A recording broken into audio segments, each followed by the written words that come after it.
Con Ugo Giollo, segretario dello SPCGIL del Veneto, parliamo delle impegnative. Sono un aspetto molto importante, potrebbero costituire un supporto economico per le famiglie o per gli anziani non autosufficienti che si trovano in difficoltà per riuscire a far fronte anche alle esigenze del quotidiano. Quante sono le impegnative effettivamente erogate nella nostra regione a fronte di quante richieste?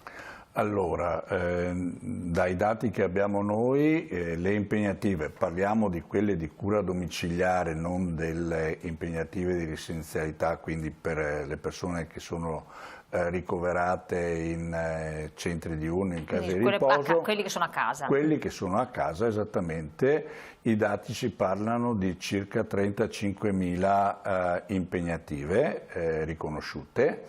Sono nell'ambito di 9 tipologie che riguardano in parte le condizioni, diciamo, della situazione della persona, legate quindi anche al reddito, e dall'altro invece a patologie specifiche come la SLA.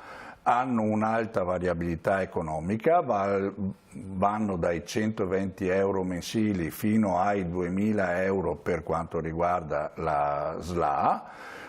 Quello che diciamo noi è che questo strumento deve essere aumentato sia in termini numerici e sia anche in termini di valore. L'indennità che viene più utilizzata è quella per cosiddetta ICDB, che vale 120 euro, per carità importanti, ma insomma crediamo che chi si trova in quelle condizioni deve seguire una persona non autosufficiente a casa, forse ha bisogno di qualcosa di più di questo. Conta l'ISEE?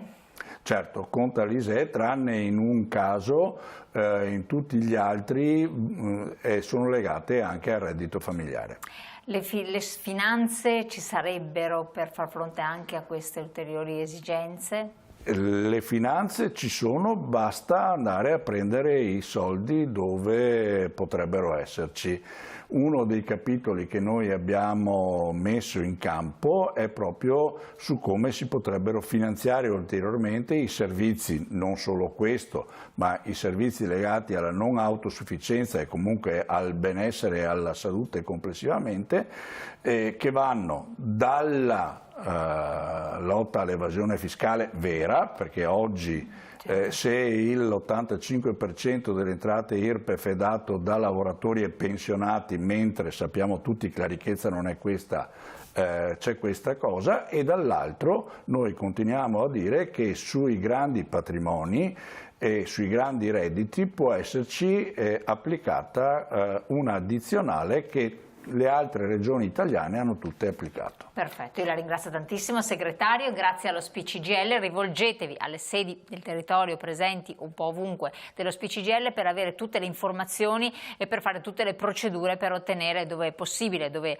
ci sono i requisiti, quei soldi che possono servire a essere utili per chi ha dei problemi. Buon proseguimento.